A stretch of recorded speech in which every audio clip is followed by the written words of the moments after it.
কুরআনুল কারীম যেই দিন থেকে পৃথিবীর বুকে এসেছেন সেই দিন থেকে তামাম বিশ্বকে চ্যালেঞ্জ করেছে। আজ পর্যন্ত কুরআনুল কারীমের চ্যালেঞ্জের মোকাবেলায় কেউ দাঁড়াইতে পারে নাই। কুরআনুল কারীম এমন একটি কিতাব, যেই কিতাব পড়লে নাকি, ধরলে নাকি, বহন করলে নাকি, ক্যারি করলে নাকি, এমনকি কেউ যদি মুহাব্বত নিয়ে কুরআনুল কারীমের অক্ষরের দিকে তাকায় থাকে, যতক্ষণ তাকায় থাকবে আল্লাহ তাআলা ততক্ষণ পর্যন্ত তার আমলনামায় নেকি পৌঁছায় দিবে। শুধু কুরআনুল কারীম ধরলে পড়লে নাকি তাই নয়, কুরআনুল কারীম টোটালটাই একটা ম্যাগনেট। ম্যাগনেট চিনেন? ম্যাগনেট চিনেন? চুম্বক। এক জায়গায় গিয়েছিলাম, আমি বলছি ভাই বিগ ফিট আছে এখানে? বলছে চিনি না তো হুজুর। আমাকে ইট ভাটা আছে? বলছে হ্যাঁ ইট ভাটা আছে। আমি বিগ ফিট না চিনলেও হবে, ইট ভাটা চিনলেই হবে। অনেকে ম্যাগনেট চেনে না কিন্তু চুম্বক চেনে। কুরআনুল কারীম টোটালটাই একটা ম্যাগনেট। ম্যাগনেট নিয়ে আমরা ছোটবেলায় খেলা করেছি।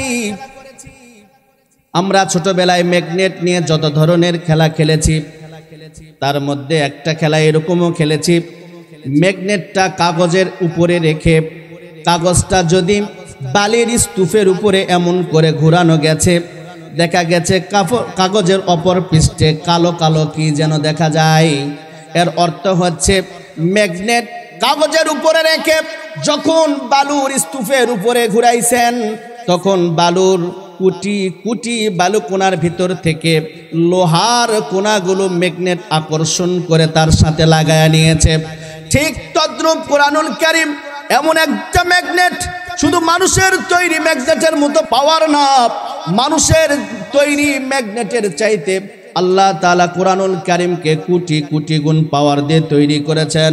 এই কুরআনুল কারীম এমন একটা ম্যাগনেট যেটা বালুর ভিতর থেকে লোহার কোনাকে উপরিয়ে আনে না। কুরআনুল কারীম এমন একটা ম্যাগনেট যেটা ডাইরেক্ট মানুষের কলিজায় আঘাত করে তার চোখের পানি বের করে দেয়। শুধু এতটুকুনি নয়, একটা ঘটনা বললে আপনারা বুঝবেন কুরআনুল কারীম কি পরিমাণ ম্যাগনেট, কি পরিমাণ তার পাওয়ার। 87 অথবা 78, 78 অথবা 87 সালের একটা ঘটনা, যে সময় কারি আব্দুল বাসেত ইবনে আব্দুস সামাদ দুনিয়ার বুকে বেঁচে ছিলেন। কারি আব্দুল বাসেত ইবনে আব্দুস সামাদ তখন আমেরিকাতে ছিলেন। মৌলানা জুলফিকার আলী নকশবন্দি দামত বারকাতুহুম আলিয়া তিনার খুতুবাতের ভিতরে সুন্দর করে ঘটনাটা লিখে রাখছেন। মৌলানা জুলফিকার আলী দামত বারকাতুহুম আলিয়া খুতুবাতের ভিতরে লেখেন, এক সময় আমিও আমেরিকাতে ছিলাম, কারি আব্দুল বাসেত ইবনে আব্দুস সামাদ আমেরিকাতে ছিল। আমি কারি আব্দুল বাসেত ইবনে আব্দুস সামাদ বিভিন্ন ইসলামিক চ্যানেলগুলোতে কোরআনে পাকের তেলাওয়াত করত, আর আমি ওই আয়াত নিয়ে কিছু আলোচনা করতাম। এইভাবে আমাদের দুইজনের ভিতরে একটা সুন্দর সম্পর্ক তৈরি হয়ে গেল। এই কারণে আমরা একদিন টি টেবিল বৈঠকে, 4 বৈঠকে দুইজনে নিজের জীবনের কিছু বিষয় নিয়ে আলোচনা করতেছিলাম। হঠাৎ দেখলাম আমেরিকার বিভিন্ন সিটি থেকে উলামায়ে কেরামদের জম্মে গাফির হয়ে গেল। অনেকগুলো উলামায়ে কেরাম ওখানে একত্রিত হয়ে গেল।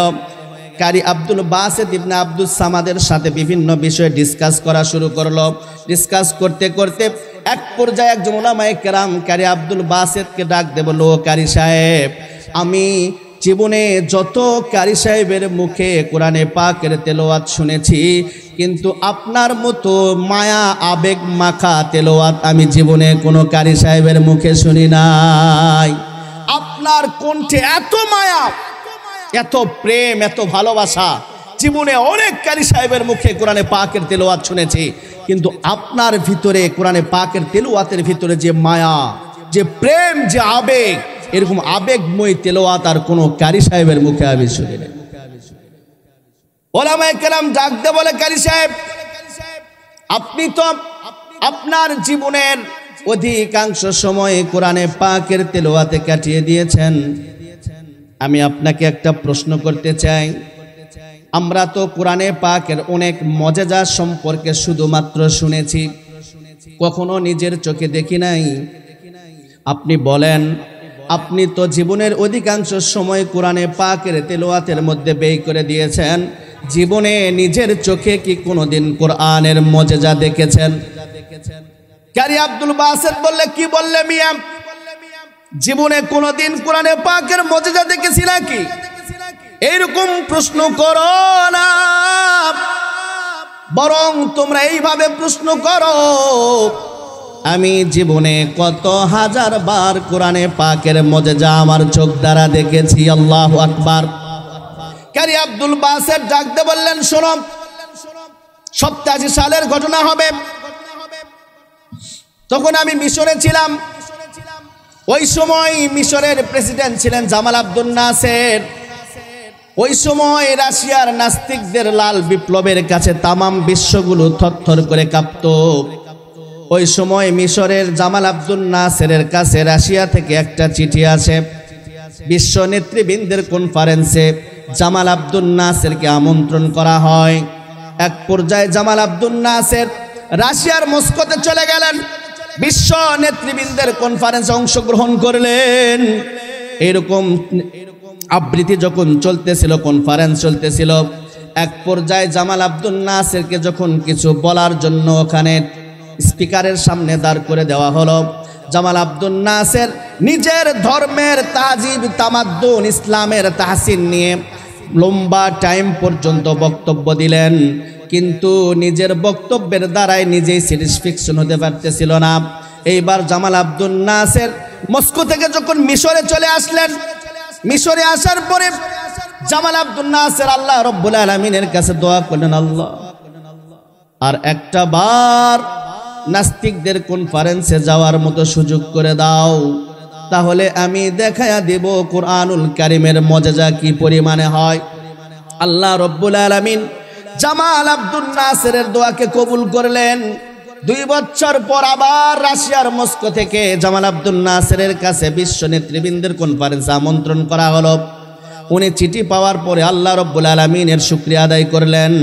তারপর নিজের হাতে একটা চিঠি কারি আব্দুল বাসেত সাহেবকে লিখলেন, কারি আব্দুল বাসেত, অমুক তারিখে রাশিয়ার মস্কোতে বিশ্ব নেতৃবৃন্দের কনফারেন্সে আমারে যাওয়া লাগবে, তুমিও আমার সফর সঙ্গী হিসাবে যাবা। কারি আব্দুল বাসেত যখন চিঠি পাইল, নিজে চিন্তা করতে লাগলো, যোগ বিয়োগ গুণ ভাগ করে মিলাইতে পারতেছে না যে আমি আমার মতো একজন কারি সাহেব নাস্তিকদের কনফারেন্সে গিয়ে তার কি কাজ, মিলতেছে না। যে আমার প্রয়োজন হচ্ছে আরব আমিরা, মিশর, দুবাই, মুসলিম কান্ট্রিগুলোতে, আমি মিশরে গিয়ে কি করব, আমার কি কাজ। যাক, রাষ্ট্রীয়ভাবে যখন দাওয়াত করা হয়েছে, যাওয়া তো লাগবে। জামাল আব্দুল নাসেরের সাথে উনি রাশিয়ার মস্কোতে চলে গেলেন। কনফারেন্স শুরু হয়ে গেল, এক পর্যায়ে শেষও হয়ে গেল। জামাল আব্দুল নাসের ওখানে হাত তুলে বললেন, ভাই আমার কিছু কথা আছে। বলে, কি কথা? বলে, আমি আমার দেশ থেকে একজন সুন্দর আবৃত্তিকারককে নিয়ে এসেছি, রিসাইটারকে নিয়ে এসেছি, আপনারা যদি একটু টাইম দিতেন, আমার বন্ধু খুব সুন্দর আবৃত্তি করতে পারে, আপনাদের সামনে কিছু আবৃত্তি করত। নাস্তিকদের সবচাইতে বড় লিডার চেনে, উনি ডাকতে বললেন, জামাল আব্দুল নাসের, তোমার বন্ধুকে আবৃত্তি করার জন্য নিয়ে এসে, কিন্তু তোমার বন্ধুকে বলবা এটা কিন্তু সাধারণ কনফারেন্স নয়, এখানকার টাইমের বড় দাম, সুন্দরভাবে যদি আবৃত্তি করতে পারে করবে, তবে অল্প সময়। জামাল আব্দুল নাসের কারি আব্দুল বাসেতকে ভিআইপি গ্যালারিতে আমন্ত্রণ করলেন। উনি গেলেন, ওনাকে আবৃত্তি করার জন্য বললেন। কারি আব্দুল বাসেত স্পিকার সামনে গিয়ে চিন্তা করতেছে, আমি কি তেলাওয়াত করব। আমি তো এ যাবৎ পর্যন্ত তেলাওয়াত করেছি মুসলমানদের সামনে, আজকে তেলাওয়াত আবৃত্তি করার কথা বলেছেন নাস্তিকদের সামনে, কি তেলাওয়াত করব, চিন্তায় পড়ে গেলেন। আল্লাহ রাব্বুল আলামিন কারি আব্দুল বাসেত সাহেবের অন্তরে এলকা করে দিলেন, ও কারি আব্দুল বাসেত, তুমি এত দ্বিধা কেন, এত দ্বন্দ্ব কেন, এত হতাশ কেন? কুরআনুল কারীমের ওই জায়গা থেকে তেলাওয়াত করো যেই জায়গার তেলাওয়াত শুনে উমরের মতো লৌহ পুরুষ পর্যন্ত মোমের মতো গলে গিয়েছিল। তখন কারি আব্দুল বাসিত সূরা তাহা তেলাওয়াত করলেন। কারি আব্দুল বাসিত সূরা তাহা তেলাওয়াত করলেন। এক আয়াতকে 7 ঢঙ্গে 7 রঙ্গে কেরাতে সাবা তেলাওয়াত শুরু করে দিলেন। 10 মিনিট, 20 মিনিট, 50 মিনিট, 1 ঘন্টা, কারো কোনো খবর নেই। কেউ যখন কিচ্ছু বলতেছে না, তখন কারি আব্দুল বাসিত নিজের থেকেই সাদাকাল্লাহুল আযীম বলে যখন স্পিকার ছেড়ে দিলেন, ছেড়ে দিয়ে নাস্তিকদের দিকে তাকায়া দেখে সকলের চোখ থেকে ঝর্ণার মতো পানি টপ টপ করে জমিনে পড়ে। মিশরের প্রেসিডেন্ট জামাল আব্দুল নাসের ডাক দিয়ে বলেন, কি খবর, কাঁদো কেন? আমার বন্ধু কারি আব্দুল বাসিত যে আবৃত্তিগুলো করেছে তোমরা কি বুঝেছ?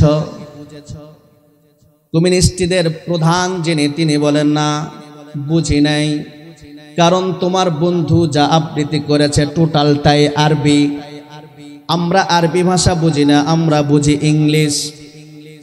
তোমার বন্ধুর কোনো আবৃত্তি বুঝি নাই, কিন্তু তোমার বন্ধু কি যেন আবৃত্তি করলো, কান দিয়ে আওয়াজগুলো ঢুকে ডাইরেক্টলি কলিজার ভিতরে আঘাত করেছে। শত চেষ্টা করে চোখের পানি ধরে রাখতে পারি না। এ হচ্ছে কোরআন, এ হচ্ছে কোরআন, যেটা নাস্তিকদের কলিজা থেকে, নাস্তিকদের কলিজার পানি নাস্তিকদের চোখ থেকে বের করে রাখ। এই কোরআন ধরতে রাজি আছো মুসলমান? রাজি আছি তো ইনশাআল্লাহ? কারা কারা রাজি আছি একটু হাত তুলে আল্লাহরে দেখা। আল্লাহ তাআলা কবুল করেন, সকলেই পড়ি আমিন।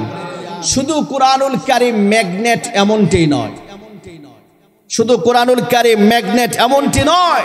কষ্ট হচ্ছে আপনাদের? ছেড়ে দেব? চলবে? কোরআনুল কারীম শুধু ম্যাগনেট নয়, কোরআনুল কারীম এমন একটা কিতাব, যে কিতাব ধরলে নাকি, যে কিতাব পড়লে নাকি, যে কিতাব ওয়ালাদেরকে মুহাব্বত করলে নাকি, যে কিতাবের দিকে ভালোবাসার নজরে তাকায়া থাকলেও নাকি। এ হচ্ছে কোরআন। আজকে তো আমাদের কোরআন পাকের এমন পরিমাণ নন্দিত কিতাব আমাদের কাছে এত নিন্দিত, অনেক ভাষায় পর্যন্ত খোঁজ করলে কোরআনুল কারীম পাওয়া যাবে না। আজকে টিভি আর ছবির ধাক্কায় কোরআনুল কারীম ঘর থেকে বের হয়ে গেছে। আপনারা শুনলে অবাক হবেন। আমার সবচেয়ে বেশি প্রোগ্রামে এলাকায় আমি আসি না, সিলেটে। সিলেট থেকে আমাকে একদিন রিং করে বলে, হুজুর আপনার কাছে একটা প্রশ্ন। বলে কি? বলে একই ঘরে টিভি, ছবি, নেতা নেত্রী, হলিউড, টলিউড, বলিউডের নেতা, নায়ক নায়িকাদের ছবি এবং কোরআন রাখা যাবে কি? আমি বললাম, ভাই আপনি তো আমার কাছ থেকে কোরআনের অ্যানসার চাচ্ছেন, আগে আপনার বিবেককে প্রশ্ন করেন, আপনার বিবেক কে বলে? কারণ বিবেক হচ্ছে মিনি আদালত। আমাদের অনেক নেতা ভাইরা বলে বিবেক সর্বোচ্চ আদালত, এটা আমরা মানতে রাজি নেই। বিবেক হচ্ছে মিনি আদালত, কোরআন হচ্ছে সর্বোচ্চ আদালত। বিবেক যেটাকে ক্যাপচার করতে পারে না, বিবেক যে বিষয়টার সমাধান দিতে পারে না, সেই বিষয়ে সমাধান নেওয়ার জন্য আমাদের কোরআনের কাছে যাওয়া লাগে। তাহলে বিবেক সর্বোচ্চ আদালত হয় কেমনে? বিবেক সর্বোচ্চ আদালত না কোরআন সর্বোচ্চ আদালত? কোরআন সর্বোচ্চ আদালত। আমি বললাম, ভাই আপনি কোরআনের ফয়সালা পড়ে নিয়েন, আপনার বিবেককে প্রশ্ন করেন বিবেক কে বলে। উনি বলে, হুজুর বিবেক তো সমর্থন দেয় না। আমি বললাম, নর্মাল আদালতেই যদি কাস্টারি হওয়ার সম্ভাবনা থাকে, উচ্চ আদালতে আপিল করলে কিন্তু ফাঁসি হবে। যেখানে আপনার বিবেকে সম্বোধন দেয় না, সমর্থন দেয় না, সেখানে কোরআন সমর্থন দেবে, এটা তো কল্পনাও করা যায় না। বলছে আশ্চর্য হবেন, সে বলে কি জানেন যে হুজুর তাহলে একটা কাজ করা যায় না? আমি বললাম, কি কাজ? বলছে কোরআনকে কি একটু বারান্দায় রাখা যায়? কি বললে মিয়া তুমি? এই কোরআন পৃথিবীর বুকে আছে বলে সূর্যের চলার ধারাবাহিকতা ঠিক আছে। এই কোরআন পৃথিবীর বুকে আছে বলে বাতাসের ভিতরে অক্সিজেন পরিমিত আছে। এই কোরআন পৃথিবীর বুকে আছে বলে জমিন তার ভারসাম্যকে টিকে রেখেছে। এই কোরআন পৃথিবীতে আছে বলে আসমান থেকে স্বচ্ছ পানির বৃষ্টিধারা চালু আছে। এই কোরআন যদি একটা সেকেন্ডের জন্য পৃথিবী থেকে মাইনাস হয়ে যায়, সূর্য পাগল হবে, চন্দ্র পাগল হবে, জমিন তার খনিজ সম্পদগুলো বের করে দিবে, পাহাড়গুলো তুলার মতো উঠতে থাকবে, আসমান জমিন চূর্ণ বিচূর্ণ হয়ে যাবে। সেই কোরআনকে তুমি ঘর থেকে বের করে দিবা টিভি আর ছবির ধাক্কায়। তুমি কি মুসলিম? তুমি কি মুসলিম? তুমি কি সত্যি কোরআনের প্রতি বিশ্বাস রাখো? যদি মুসলিম হও আর কোরআনের প্রতি তোমার অগাধ বিশ্বাস থাকে, তাহলে ছবি আর টিভির ধাক্কায় কোরআনুল কারিম থেকে কোরআনুল কারিমকে ঘর থেকে বারান্দায় নেমে দিতে পারো না, বরং কোরআনুল কারিমের ধাক্কায় টিভি আর ছবিকে ঘর থেকে বের করে দাও। আজকে দেখবেন বাস্তব কিন্তু তাই। মানুষ নিজের অফিসে, নিজের বাসাতে নেতা নেত্রীর ছবি রাখার যে পরিমাণ গুরুত্ব আছে, আল্লাহর কোরআন রাখার গুরুত্ব নাই। আপনারা বলেন তো, যেই এরিয়াতে সরকার দলীয় এমপি থাকে ওই এরিয়াতে ডেভেলপ বেশি হয় না? উন্নয়ন তুলনামূলক বেশি হয় না? আর যেই এরিয়াতে বিরোধী দলীয় এমপি বা মন্ত্রী থাকে তুলনামূলক ওই এরিয়াতে ডেভেলপ কম হয়। সম্মানিত উপস্থিতি, যেই জমিনের যেই ভূখণ্ডে কোরআন প্রেমিক মানুষ থাকবে, কোরআনকে ভালোবাসার মানুষ থাকবে, ওই জমিনে আল্লাহ তাআলা উন্নতি বেশি দিবেন। দেখেন না, তাম পৃথিবী দখল করে আছে অন্যরা, যদিও আমাদের আমল অত সুইট না, সুন্দর না। ঈমান থাকার কারণে, কোরআনের ভালোবাসা থাকার কারণে তাম পৃথিবীর সমুদয় যত খনিজ সম্পদ আছে তার মধ্যে সবচাইতে বেশি দিয়েছেন আল্লাহ তাআলা মুসলমান শাসিত দেশের জমিনের ভিতরে। এই জন্যে খুব ভালো করে বুঝবেন, দামি জিনিসের সাথে যারা সম্পর্ক রাখে তারা কি দামি হয় না বেদামি হয়? একজন মন্ত্রী মন্ত্রণালয়ের চেয়ারম্যান হয় কয় বছরের জন্য? অনলি ফর 5 বছর। লিগাল পন্থায়, লিগাল পন্থায় হলে কয় বছর? 5 বছর। এর বেশি থাকতে হইলে রং পন্থায় থাকতে হবে নাকি? একজন মন্ত্রী 5 বছরের মন্ত্রণালয়ের চেয়ারম্যান হওয়ার কারণে দেখবেন মন্ত্রীর সাথে যারাই সুসম্পর্ক রাখে তাদেরই দাম। মন্ত্রীর ভাই দেখবেন আর এক মন্ত্রী, ঠিক কিনা? মন্ত্রীর বইয়ের ভাই 1.5 মন্ত্রীর সমান।